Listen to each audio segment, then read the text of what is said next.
Hola chicos, con este video quiero acompañarlos en la preparación de la asignatura para las mesas de exámenes.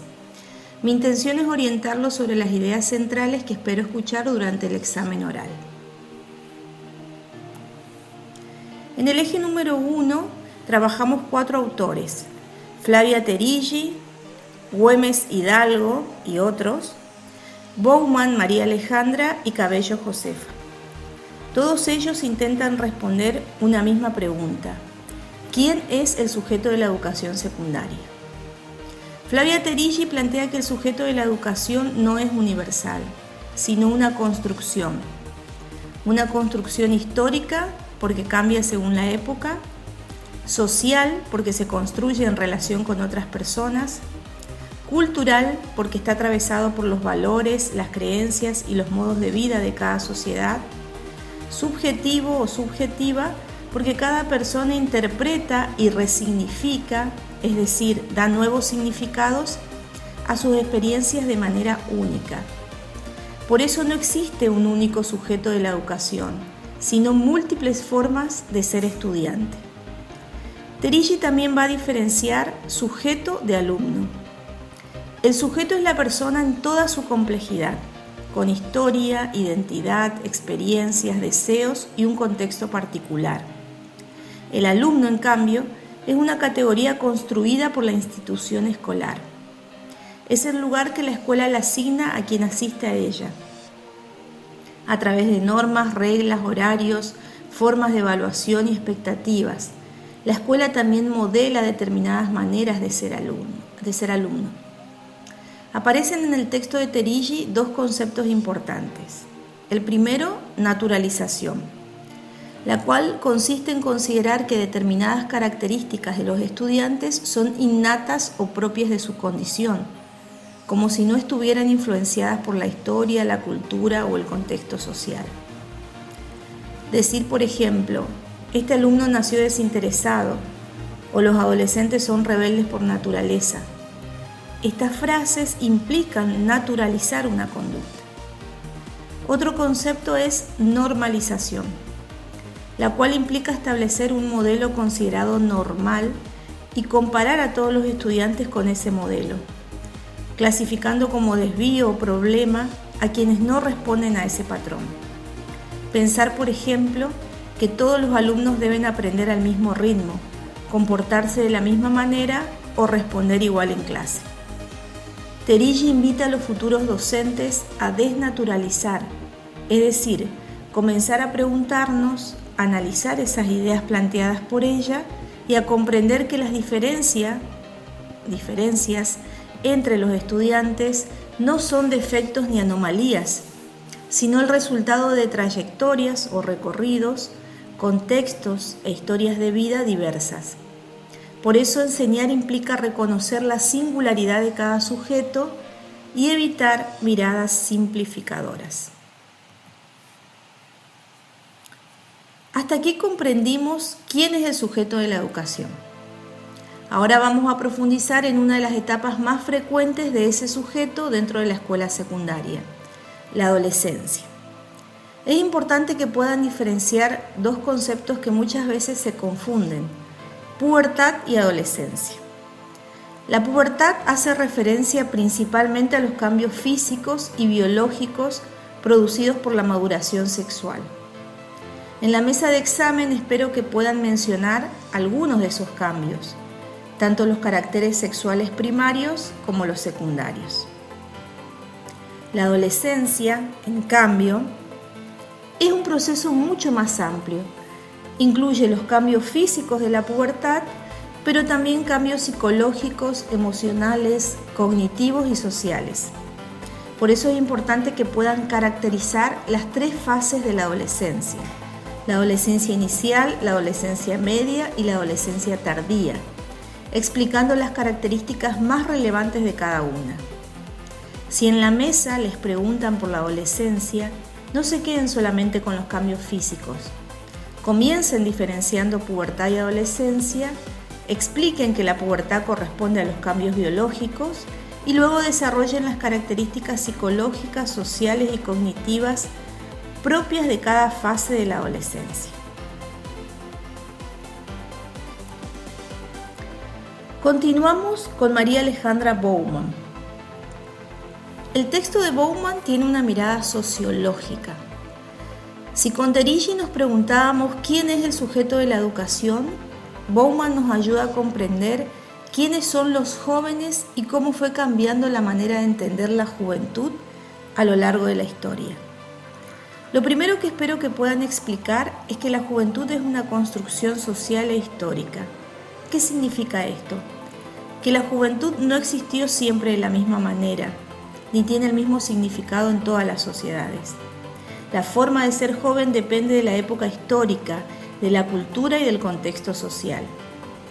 Durante mucho tiempo predominó una mirada que entendía a la juventud como una moratoria social, es decir, una etapa de preparación para la vida adulta en la que el joven debía estudiar antes de asumir responsabilidades laborales y familiares. Sin embargo, Bauman muestra que esa idea hoy resulta insuficiente. La segunda idea importante es que no existe una única juventud. Existen múltiples juventudes. Aunque dos personas tengan la misma edad, pueden vivir experiencias completamente diferentes. Por ejemplo, mientras un joven solo estudia, otro puede estudiar y trabajar, otro puede sostener económicamente a su familia y otro puede haber abandonado la escuela. Por eso, la edad por sí sola no alcanza para explicar qué significa ser joven. También influyen las condiciones sociales, económicas, culturales y familiares. Otra idea importante es el cuestionamiento sobre las miradas homogeneizantes. ¿Qué significa esto? Significa dejar de pensar que todos los jóvenes son iguales. Muchas veces aparecen estereotipos como los jóvenes son rebeldes, los jóvenes no quieren estudiar, los jóvenes son problemáticos. Bauman nos invita a cuestionar esas generalizaciones, porque generan discriminación o rechazo y muchas veces condicionan las prácticas escolares. Finalmente, el texto incorpora otra idea relevante. La juventud debe entenderse como un tramo biográfico, es decir, como un periodo de transiciones. Hoy, estas transiciones ya no son lineales. Antes se esperaba un recorrido casi igual para todos. Primero estudiar, luego trabajar, luego independizarse y finalmente formar una familia. Actualmente las trayectorias juveniles son mucho más diversas.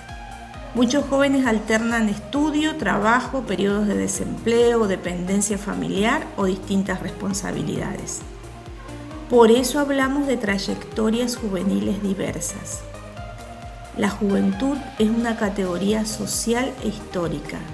No existe una única juventud, sino múltiples formas de ser joven según el contexto.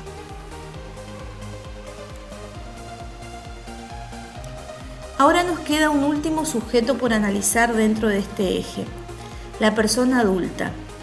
¿Por qué estudiamos a la persona adulta en una materia llamada sujetos de la educación secundaria?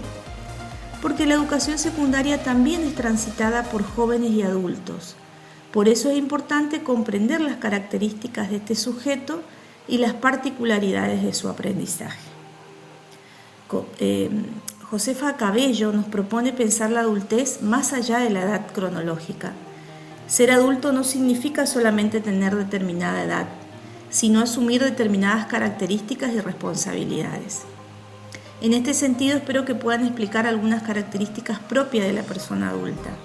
Por ejemplo, que posee una identidad más consolidada, que suele asumir responsabilidades familiares, laborales y sociales, que cuenta con una amplia experiencia de vida, que tiene mayor autonomía para tomar decisiones, que aprende relacionando los nuevos conocimientos con sus experiencias previas. Es importante comprender que el adulto no llega a la escuela como una hoja en blanco. Llega con saberes construidos a lo largo de su vida, con experiencias laborales, familiares, sociales y culturales que influyen en su manera de comprender y de aprender. Bien, ahora vamos a dar un paso más. En este segundo eje ya no nos preguntamos quién es ese sujeto, sino cómo se desarrolla a lo largo de la vida. Es decir, cómo cambia su pensamiento, cómo aprende, cómo se desarrolla su moral y cómo construye su identidad. Para responder estas preguntas vamos a recorrer distintas teorías que abordan diferentes aspectos del desarrollo humano. En este eje trabajamos la teoría de Piaget, la teoría de Lawrence Kohlberg, la teoría de Sigmund Freud, la teoría de Erik Erikson y el enfoque de la andragogía. Aquí es importante que haga la siguiente aclaración. Recuerden que si bien nosotros conocemos la teoría de Jean Piaget, no leemos a Jean Piaget, sino que leemos a otro autor que nos cuenta sobre Piaget, como es Mario Carretero. Lo mismo en el caso de la teoría de Kohlberg, ¿sí? Solamente leemos como texto original, si se quiere, un capítulo de un libro de Erik Erikson donde aborda las cuestiones de la etapa de la vida. Entonces, quiero que se hagan una pregunta. ¿Un niño de 5 años piensa igual que un adolescente de 15 años? Seguramente responderán que no. Entonces surge otra pregunta. ¿Cómo cambia nuestra manera de pensar a medida que crecemos? Esa es precisamente la pregunta que intentó responder Jean Piaget y que conocemos mediante el texto, como les decía, de Mario Carretero. Piaget fue un psicólogo suizo que dedicó gran parte de su vida a estudiar cómo se desarrolla la inteligencia.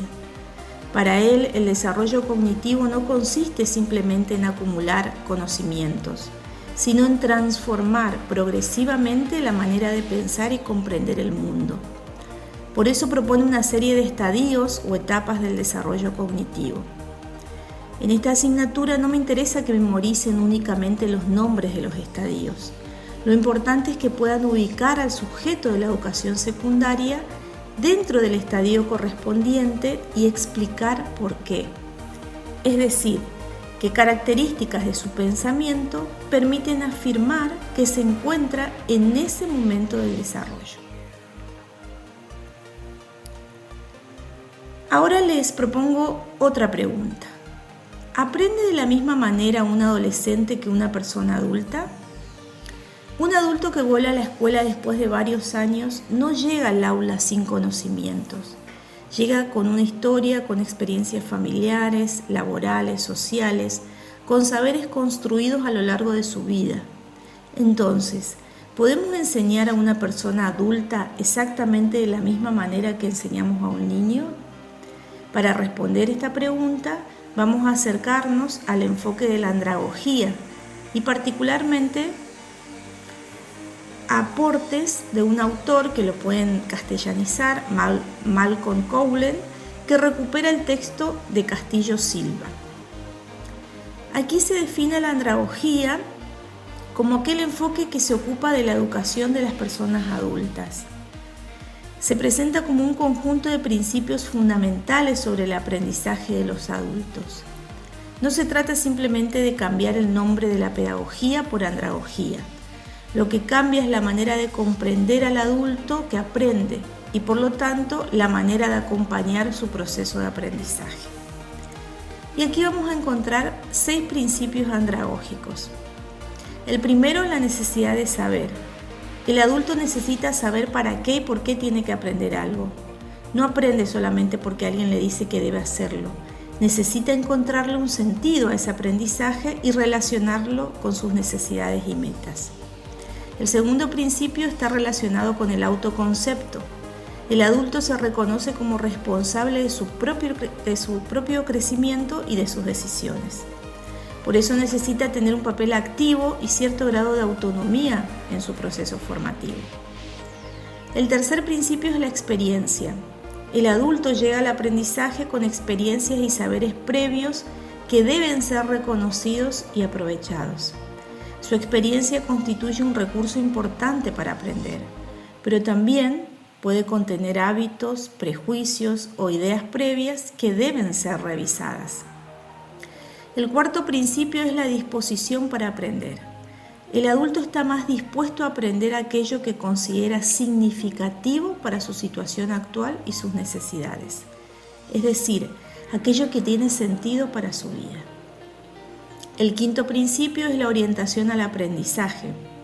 El aprendizaje adulto se orienta más hacia la resolución de problemas y situaciones concretas. Por eso es importante relacionar lo que se aprende con situaciones reales. Y el último principio tiene que ver con la motivación. El adulto puede estar motivado por necesidades internas y personales para aprender. No depende exclusivamente de recompensas o motivaciones externas. Por ejemplo, si una persona adulta vuelve a estudiar porque necesita terminar la escuela secundaria para acceder a un trabajo, allí podemos pensar en el principio que tiene que ver con la necesidad de saber y en la orientación hacia una necesidad concreta. Si además relaciona lo que aprende con sus experiencias laborales y familiares, aparece el principio de la experiencia. Y si participa activamente y toma decisiones sobre su aprendizaje, podemos relacionarlo con el autoconcepto y la autonomía. Como verán, esto se relaciona con lo que vimos en el eje número 1 con la autora Cabello. Allí nos preguntábamos quién es la persona adulta como sujeto de la educación. Ahora, desde la andragogía, damos un paso más y nos preguntamos cómo aprende ese adulto. Y la respuesta nos lleva a reconocer su experiencia, su autonomía, sus necesidades y sus motivaciones. Ahora surge una nueva pregunta. ¿También evoluciona nuestra manera de distinguir lo que está bien y lo que está mal? ¿Un niño razona moralmente igual que un adolescente o un adulto? Precisamente esa fue la pregunta que intentó responder Laurence Kohlberg. Kohlberg sostiene que el desarrollo moral también atraviesa distintas etapas. Lo importante es comprender que estas etapas o estos niveles y estadios no indican si una persona es buena o mala, sino cómo justifica sus decisiones morales. Por eso en la mesa de examen no alcanza con decir en qué nivel o estadio está una persona. Deben explicar por qué, es decir, cuál es el razonamiento moral que utiliza. Generalmente, el sujeto de la educación secundaria se ubica en el periodo de transición y en el nivel convencional. Algunos adolescentes mayores comienzan a desarrollar razonamientos propios del nivel postconvencional, estadio 5, aunque no es lo más frecuente. Bien, ahora vamos a incorporar otra mirada. ¿Cómo se desarrolla la personalidad? ¿Las experiencias que vivimos durante la infancia influyen en nuestra manera de ser cuando somos adolescentes o adultos? Estas preguntas intentó responderlas Sigmund Freud. Freud sostiene que la personalidad se va a desarrollar desde los primeros años de vida a través de una serie de etapas llamadas fases del desarrollo psicosexual o fases libidinales o libidinosas. Cada fase se caracteriza por la energía psíquica o líbido que se concentra en una zona diferente del cuerpo, a eso se va a llamar zona erógena. Lo importante no es memorizar únicamente los nombres de las fases. Espero que puedan explicar cuál es el conflicto principal de cada una y comprender una idea central de Freud, que es la forma en que se resuelven esos conflictos deja huellas en la personalidad. Erik Erikson retoma muchos aportes del psicoanálisis, pero va a ampliar esa mirada. Para él, el desarrollo de la personalidad no termina en la infancia, sino que continúa durante toda la vida. Por eso propone 8 etapas del desarrollo psicosocial. Cada una presenta un conflicto o una crisis que la persona debe afrontar, que está representada en la palabra versus. La manera en que ese conflicto se resuelve va a influir en el desarrollo de la personalidad y preparará el camino para la etapa siguiente. Aquí nuevamente yo no espero que ustedes memoricen los nombres de las 8 etapas. Lo importante es que comprendan cuál es el conflicto evolutivo de cada una y especialmente que puedan ubicar al sujeto de la educación secundaria dentro de la etapa correspondiente.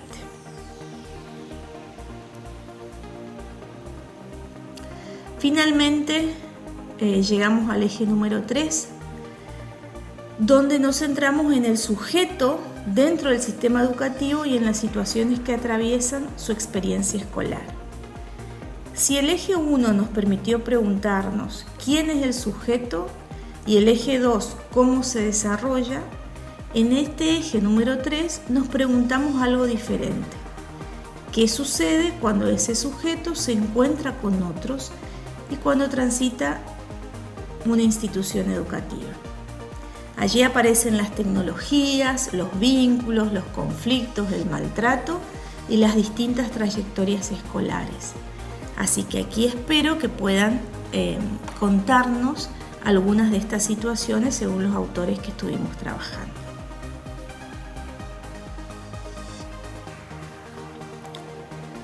Bueno chicos, llegamos al final de este recorrido por los 3 ejes de la asignatura Sujetos de la Educación Secundaria. Espero que este video les sirva para organizar las ideas centrales y sobre todo para saber qué conceptos deben poder explicar y que pueden relacionar en la mesa. Recuerden que comprender al sujeto de la educación es también aprender a mirar de otra manera a quienes algún día estarán en sus aulas. Les deseo un muy buen examen.